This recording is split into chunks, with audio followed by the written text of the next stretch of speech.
So hey guys, welcome back to the channel.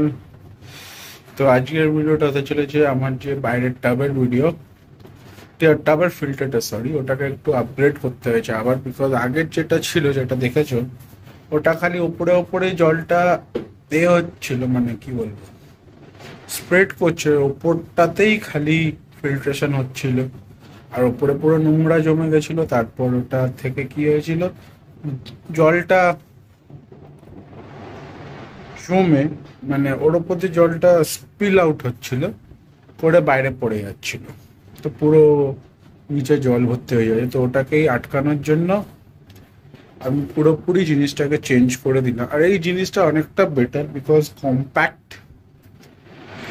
আর আমি এর মধ্যে আরেকটা ছোট্ট জিনিস ট্রাই করেছি, জানি না কতটা ফিজেবল, বাট জাস্ট এটা একটা ট্রায়াল, তো তোমরা জানো যে এটা ফিজেবল কিনা।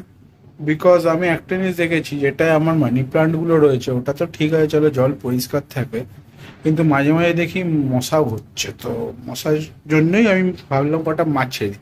মানি প্লান্টের ওটা ছাড়ার জায়গা না, কারণ ওটা এক ফোঁটা জল থাকে না মোটামুটি, এটা একটু জল থেকে যায়, তো তাই জন্য ভাবলাম মলি কটা ছেড়ে দিই। আমি প্রথমে গাপ্পি ভেবেছিলাম, বাট গাপ্পি পাইনি, তাই জন্য।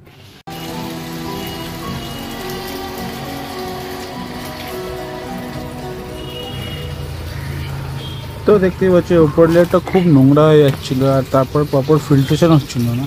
তো আমি ভাবলাম একটা ইউজড বোতলকেই কেন রিসাইকেল করা যাক, রিসাইকেল করে এমন একটা ফিল্টার বানানো যাক যেটা অনেকটা ইকো ফ্রেন্ডলি, বিকজ প্লাস্টিকটা নিচেড়ে যাচ্ছে না, আমার কাছেই থাকছে। প্লাস্টিকের বোতল দিয়ে ফিল্টার বানালে যদি ঠিক করে বানাতে পারো তাহলে অনেক দিন চলে যায়।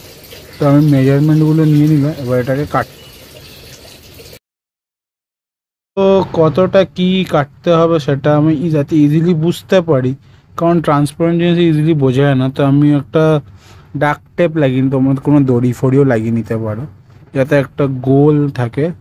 আর বেশ অনেকটাই কাটতে হয়েছে দেখা বুঝতে পারছো। তারপরে কি একটা সেম লেভেলে এসছে, মানে টি বেন্ড এল বেন্ডগুলো দেওয়ার পরে যে লেভেলে থাকতো সুবিধা সেই লেভেলে আনতে পেরেছি। তো অনেকটাই কাটতে হয়। এর মধ্যে কিছু ফিল্টার আছে আর অন্যান্য কিছু ফিল্টার আছে, মানে ফিল্টার বলছি সরি, হ্যাঁ ফিল্টার মিডিয়া আছে। তো আমি কয়েকটা ফুটো করে নিই, যার মধ্যে আমি এই জালিটাকে লাগাবো যাতে ওই জালিটা ওই ফিল্টার মিডিয়াগুলোকে বাইরে না যেতে দেয়, আর একটা বেসের মতন কাজ হয়। তো আমি এখন এগুলোকে ভিজিয়ে রাখছি। তো কিছু কিছু যেগুলো টুকরো টুকরো আছে ওইগুলো অ্যাকচুয়ালি বায়োমিডিয়ার জন্য দিচ্ছি, আর বাকি কালো কালোগুলোই মেন। আর দুটো বড় বড় সাদা ফিল্টারের স্পঞ্জ ফিল্টারের আছে ওর মধ্যে, তো ওইটা দেবো। আগে আমি কিছু পাথর পাথর বলছি সেরামিক রিংস ভরে নিচ্ছি যাতে বেসটা একটু ভারী থাকে আর এগুলো টিল্ট না করে যায়।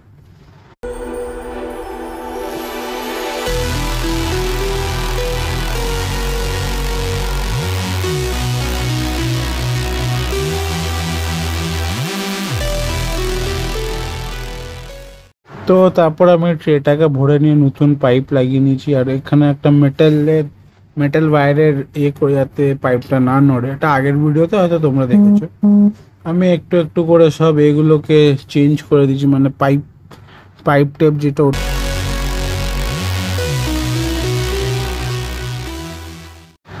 যত পরিষ্কার জল তত ভালো, তাই জন্য আমি গাছ রেখেছি কটা।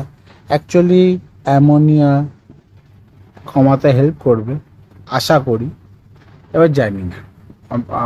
ওই মানে বড় ট্যাঙ্কের ফিল্টারটা তো গাছটা বিশাল ভালো হচ্ছে, তাই জন্যই দিয়েছি, দেখা যাক ভালো হলে ভালো। তো আমি ভালো এর মধ্যে দুটো মলি ছাড়ি, বিকজ জলটা অনেকটাই থাকছে, মলির জন্য কোনো প্রবলেম হবে না। সিম্পল একটা রিজনের জন্য, যাতে মশা কোনোভাবে ডিম না দেয় এর মধ্যে, কারণ জলটা বেশ রাত্রিবেলা অনেকটা টাইম স্ট্যাগনেন্ট থাকছে, তো একটা ভয় থাকে যে মশা ডিম দিয়ে দিতে পারে।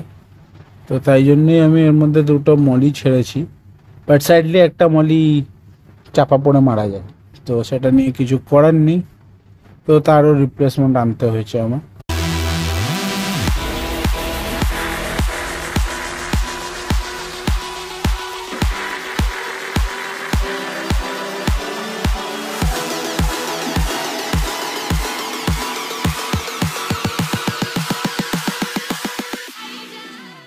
তো আমি একটা লেপার্ড বুশ গোড়ামি এনেছি। এখন জিনিসটা হচ্ছে একটু ভীতু আছে, খাওয়া দাওয়া মোটামুটি ঠিকঠাক করছে, কারণ যাই দিচ্ছি একটু কমে যাচ্ছে আর ও ওয়েস্ট মেটেরিয়ালও প্রডিউস হচ্ছে, তো নিশ্চয়ই খাওয়া দাওয়া করছে। দেখা যাক। একে এর মধ্যে রাখার একটাই কারণে, বিকজ আমি একে অন্য কোথাও এখন দিতে চাইছি না, আগে একে ফিডিংটা আনিয়ে নিই, তারপরে যেখানে দেবে মাছ ভালো থাকবে। তো একটা জিনিস আমি লক্ষ্য করেছি, হ্যাঁ দাও বুঝে গেল। তো সেটা হচ্ছে এই এই এই এই দুজন, মানে এই আমার এই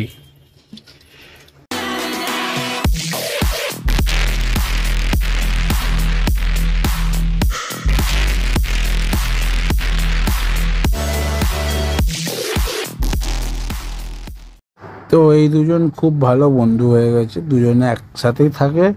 মাঝে মাঝে সেনেগাল আর অ্যালিগেটর গার্ডটা একসাথে থাকে, আর মাঝে মাঝে এরা একসাথে থাকে। দেখতে ভালো লাগে যে সবার একটা একটা গ্রুপ হয়ে গেছে। এখানে দুটো অস্কার থাকে সারাক্ষণ এই গাছটার নিচে, কি যায় আছে ভগবান জানে, এই গাছের নিচেই থাকে।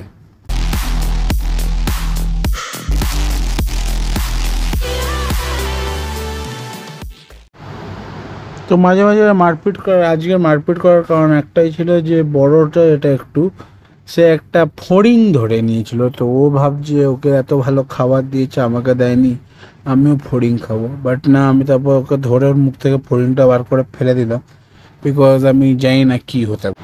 তো আমার যে অস্কারের বাচ্চাগুলো, তাদের একটা প্রবলেম হচ্ছে, আমার আগের অস্কারের বাচ্চাগুলো ছোট থেকে হ্যান্ড ফিড নিত, আর এরা না একটু ভীতু, মানে এদের কি বলতো, ভয় পেলে একদমই খাবে না। আর এই যেরকম একদম মারপিট করতে এর সাথে। তো তারপর ওদেরকে খাবার দিলাম, তো ওরা দুজনেই খেলো। আমাকে একটা জিনিস বলো, এই যে অস্কারগুলো মাঝে মাঝে যাই পড়ে, পুজোর সময় লাইটের পোকা, দিওয়ালির সময় লাইটের পোকা, অনেক অন্য সময় পিঁপড়ে, এগুলো খেলে এদের কিছু হবে না তো?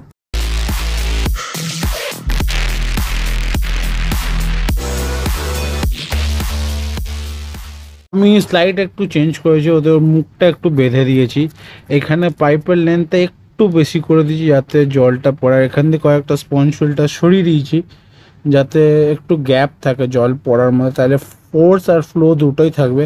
আর নিচে পাথর ফাথর দিয়েছি যাতে এটা উল্টে না পড়ে। তারপরে আবার এই অস্কারের আরেকটা সিন হচ্ছে, হচ্ছে ভয় ফয় পায় না, এর মুডের অনুযায়ী ডিপেন্ড করে। এর মাঝে মাঝে মুড থাকলে ডাইরেক্ট এসে হাত দিয়ে খেয়ে যায়।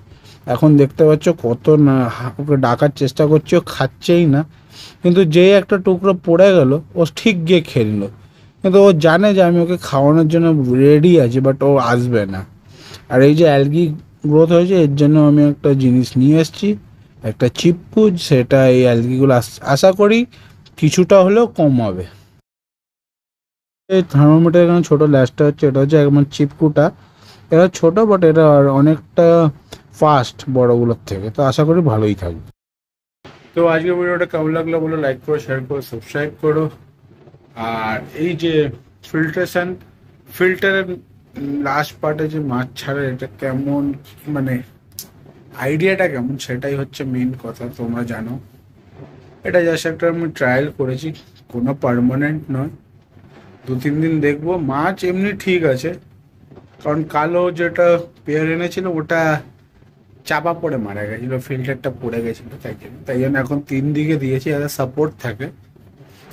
মাছ এমনি ঠিকই থাকছে, কারণ 1 ইঞ্চি মতন জল থাকছে, আর খালি দুপুরবেলা 1 ঘন্টার জন্য রাত্রির বেলা 12টা থেকে সকাল 6টা অবধি বন্ধ থাকে, তারপরে মোটামুটি সারাক্ষণ চলে।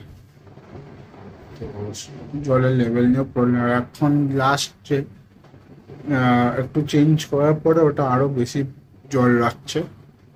দরকার হলে পাইপের মুখটাও একটু লাগিয়ে দেবো, তাহলে একটা সার্টেন লেভেলের নিচে আর জল যাবে না। সো চলো, ভিডিওটা কেমন লাগলো বলো, লাইক করো, শেয়ার করো, সাবস্ক্রাইব করো, আর 500 করে দিই 2025 শেষের মধ্যে।